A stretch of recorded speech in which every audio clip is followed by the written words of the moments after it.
चलिए जानते हैं उत्तर प्रदेश की 25 बड़ी खबरों को सबसे पहले। पर उससे पहले आप इस वीडियो को किस जिले से देख रहे हैं, कमेंट करके अवश्य बताएं। प्रधानमंत्री किसान सम्मान योजना की 22वीं किस्त जारी कर दी गई है, जिसके तहत किसानों के खातों में 4,000 रुपये ट्रांसफर किए गए हैं। सरकार का कहना है कि इस राशि से किसानों को खेती से जुड़ी जरूरतों में राहत मिलेगी। जिन किसानों ने KYC और पंजीयन पूरा किया है, उनके खातों में पैसा पहुंचना शुरू हो गया। यूपी में एंटी करप्शन टीम ने बड़ी कार्रवाई करते हुए बिजली विभाग के जूनियर इंजीनियर को रिश्वत लेते रंगे हाथों गिरफ्तार किया है। आरोपी उपभोक्ता से काम के बदले अवैध रकम मांग रहा था। शिकायत के बाद टीम ने जाल बिछाया और पकड़ लिया। गिरफ्तारी से विभाग में हड़कंप मचा है और आगे की जांच जारी। सुल्तानपुर में पूछे गए सवाल पर मंत्री ओम प्रकाश राजभर ने पंचायत चुनाव को लेकर बड़ा अपडेट दिया है। उन्होंने कहा कि जल्द ही चुनाव की प्रक्रिया शुरू हो सकती है। आरक्षण और परिसीमन को लेकर स्थिति साफ होने के संकेत दिए गए हैं। बयान के बाद प्रदेश की राजनीति में हलचल तेज हो गई। हापुड़ से दिल दहला देने वाला मामला सामने आया है। पत्नी का कैंसर इलाज न कराना पड़े, इसके लिए पति ने 5 लाख रुपए देकर उसकी हत्या करवा दी। पुलिस जांच में यह साजिश उजागर हुई। आरोपी को गिरफ्तार कर लिया गया है। यह मामला इंसानियत को शर्मसार करने वाला बताया जा रहा है। गोरखपुर मेडिकल कॉलेज में नई सुपर स्पेशलिटी सेवाएं शुरू की गई हैं। आधुनिक उपकरणों की स्थापना और विशेषज्ञ डॉक्टरों की तैनाती की गई है। स्वास्थ्य विभाग का कहना है कि इससे गंभीर मरीजों को बड़े शहरों में रेफर करने की जरूरत कम होगी और पूर्वांचल क्षेत्र को बेहतर चिकित्सा सुविधाएं मिलेंगी। झांसी में बुंदेलखंड एक्सप्रेसवे से जुड़े नए औद्योगिक क्षेत्र की घोषणा की गई है। सरकार का लक्ष्य है कि उद्योग स्थापित कर स्थानीय युवाओं को रोजगार उपलब्ध कराया जाए। भूमि चिह्नांकन की प्रक्रिया शुरू हो चुकी है। अधिकारियों का कहना है कि इससे क्षेत्रीय अर्थव्यवस्था को नई गति मिलेगी। अलीगढ़ में ताला उद्योग को बढ़ावा देने के लिए व्यापारियों ने विशेष पैकेज की मांग की है। निर्यात बढ़ाने और कच्चे माल की लागत कम करने पर चर्चा हुई। उद्योग विभाग ने समस्याओं का समाधान खोजने का आश्वासन दिया। स्थानीय उद्यमियों का कहना है कि उचित सहायता से उद्योग को नई पहचान मिल सकती है। सहारनपुर में कृषि मेले का आयोजन किया गया, जहां किसानों को आधुनिक खेती तकनीक की जानकारी दी गई। ड्रिप सिंचाई, जैविक खाद और उन्नत बीजों का प्रदर्शन किया गया। विशेषज्ञों ने बताया कि नई तकनीक अपनाने से उत्पादन बढ़ेगा और लागत घटेगी, जिससे किसानों की आय में सुधार संभव है। मथुरा में ब्रज क्षेत्र के मंदिरों और पर्यटन स्थलों के सौंदर्यीकरण का कार्य तेज किया गया है। प्रकाश व्यवस्था सुधारी जा रही है और मार्ग संकेतक लगाए जा रहे हैं। पर्यटन विभाग का मानना है कि बेहतर सुविधाओं से श्रद्धालुओं की संख्या बढ़ेगी और स्थानीय व्यापार को लाभ मिलेगा। बरेली में प्लास्टिक प्रतिबंध को प्रभावी बनाने के लिए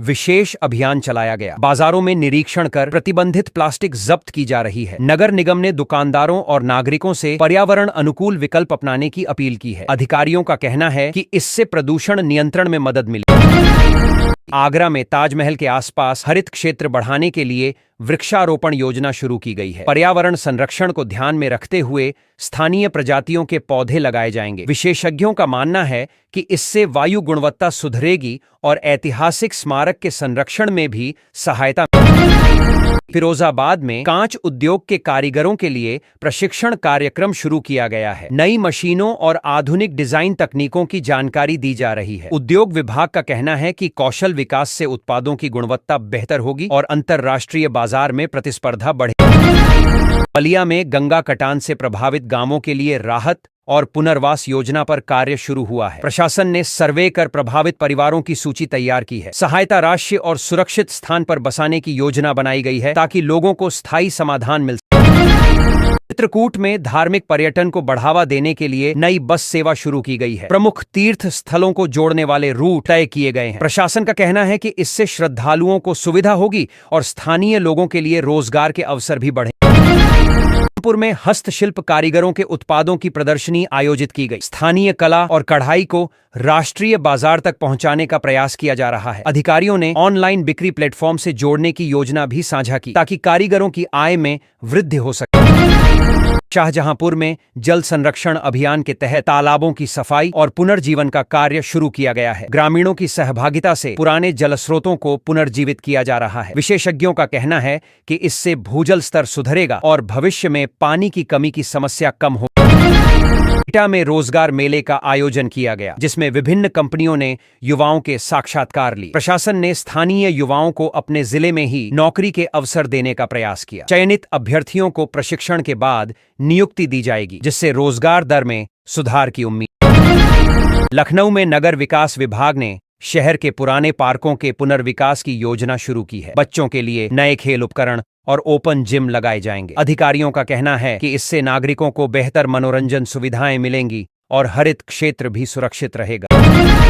अयोध्या में दीपोत्सव की तैयारियां समय से पहले शुरू कर दी गई हैं। पर्यटन विभाग ने प्रकाश सज्जा और सांस्कृतिक कार्यक्रमों की रूपरेखा तैयार की है। प्रशासन का लक्ष्य है कि अधिक से अधिक पर्यटक आकर्षित हों और स्थानीय कारोबार को बढ़ावा मिले। उत्तर प्रदेश सरकार ने वर्ष 2026 का बजट पेश किया, जिसमें बुनियादी ढांचे, शिक्षा, स्वास्थ्य और रोजगार पर विशेष जोर दिया गया। विभिन्न जिलों के लिए अलग अलग योजनाओं की घोषणा की गई है। सरकार का दावा है कि यह बजट विकास को गति देगा और युवाओं के लिए नए अवसर पैदा करेगा। मुख्यमंत्री योगी आदित्यनाथ ने एक राजनीतिक बयान पर प्रतिक्रिया देते हुए विपक्ष पर तीखा हमला बोला। उन्होंने राज्य सरकार की उपलब्धियों का उल्लेख करते हुए कहा कि विकास कार्य तेजी से आगे बढ़ रहे हैं। बयान के बाद प्रदेश की राजनीति में हलचल तेज हो गई और विभिन्न दलों ने अपनी अपनी प्रतिक्रिया। कर्मचारियों की संभावित हड़ताल को देखते हुए राज्य सरकार ने 6 महीने के लिए एस्मा लागू कर दिया है। सरकार का कहना है कि आम जनता को किसी प्रकार की परेशानी न हो, इसलिए यह कदम उठाया गया है। कर्मचारी संगठनों ने इस फैसले पर आपत्ति जताई। एक पारिवारिक मामले में शादी से पहले समधी और समधन के बीच नजदीकियों की खबर सामने आई, जिससे दोनों परिवारों में विवाद खड़ा हो गया। शादी की तैयारियां बीच में ही रुक गईं। स्थानीय लोगों ने हस्तक्षेप कर स्थिति को संभालने की कोशिश की और मामले को शांतिपूर्ण तरीके से सुलझाने का प्रयास किया। मुख्यमंत्री योगी आदित्यनाथ और आरएसएस प्रमुख के बीच महत्वपूर्ण बैठक हुई। बैठक में संगठनात्मक मुद्दों और सामाजिक विषयों पर चर्चा की गई। इसे राजनीतिक दृष्टि से भी अहम माना जा रहा है। बैठक के बाद आधिकारिक बयान में कहा गया कि राज्य के विकास और सामाजिक समरसता पर जोर दिया गया। प्रदेश के कई जिलों में सड़क निर्माण और आधारभूत ढांचे के विकास कार्यों को तेज करने के निर्देश जारी किए गए हैं। संबंधित विभागों को समयबद्ध तरीके से परियोजनाएं पूरी करने को कहा गया है। सरकार का लक्ष्य है कि ग्रामीण और शहरी क्षेत्रों में बेहतर कनेक्टिविटी सुनिश्चित की जाए। लखनऊ समेत कई शहरों में नगर निकायों द्वारा विशेष स्वच्छता अभियान चलाया जा रहा है। सफाई व्यवस्था सुधारने और लोगों को जागरूक करने के लिए रैलियां निकाली जा रही हैं। अधिकारियों ने नागरिकों से सहयोग की अपील की है ताकि शहरों को स्वच्छ और सुंदर बनाया जा सके। प्रदेश में किसानों के हित में नई योजनाओं की घोषणा की गई है। सरकार ने सब्सिडी, सिंचाई सुविधाओं और आधुनिक तकनीक उपलब्ध कराने पर जोर दिया है। अधिकारियों का कहना है कि इससे किसानों की आय बढ़ाने में मदद मिलेगी और कृषि क्षेत्र को मजबूती मिलेगी। शिक्षा विभाग ने सरकारी स्कूलों में बुनियादी सुविधाएं बेहतर करने के लिए विशेष अभियान शुरू किया। स्कूलों में फर्नीचर, शौचालय और डिजिटल संसाधनों की व्यवस्था की जा रही है। विभाग का दावा है कि इससे विद्यार्थियों की उपस्थिति और शिक्षा की गुणवत्ता में सुधार आएगा। महिला स्वयं सहायता समूहों को आर्थिक रूप से मजबूत बनाने के लिए विशेष वित्तीय सहायता कार्यक्रम लागू किया गया है। सरकार उन्हें प्रशिक्षण और आरण सुविधा उपलब्ध करा रही है। इस पहल का उद्देश्य महिलाओं को आत्मनिर्भर बनाना और ग्रामीण अर्थव्यवस्था को सशक्त करना है। अयोध्या में राम मंदिर क्षेत्र के आसपास यातायात व्यवस्था सुधारने के लिए नया ट्रैफिक प्लान लागू किया गया है। प्रशासन ने अलग अलग पार्किंग जोन तय किए हैं और ई रिक्शा के लिए विशेष रूट निर्धारित किए गए हैं। श्रद्धालुओं की बढ़ती भीड़ को देखते हुए अतिरिक्त पुलिस बल तैनात किया गया है ताकि आवागमन सुचारू रहे और जाम की समस्या कम हो। शनि ग्रह का गोचर कुछ राशियों के लिए शुभ संकेत लेकर आ रहा है। ज्योतिषियों के अनुसार 3 राशियों के जातकों को करियर, धन और स्वास्थ्य में सकारात्मक बदलाव देखने को मिलेगा। रुके काम पूरे हो सकते हैं और नई जिम्मेदारियां मिल सकती हैं। यह समय सही फैसले लेने और मेहनत का फल पाने का। स्कूल जाती छात्राओं के सामने अश्लील हरकत करने वाले सरफराज को पुलिस ने गिरफ्तार कर लिया है। आरोपी पैंट उतारकर सरेआम गंदी हरकत करता था। गिरफ्तारी के दौरान उसके पास से 5 किलो गांजा भी बरामद हुआ। पुलिस ने मामला दर्ज कर सख्त कार्रवाई शुरू कर दी।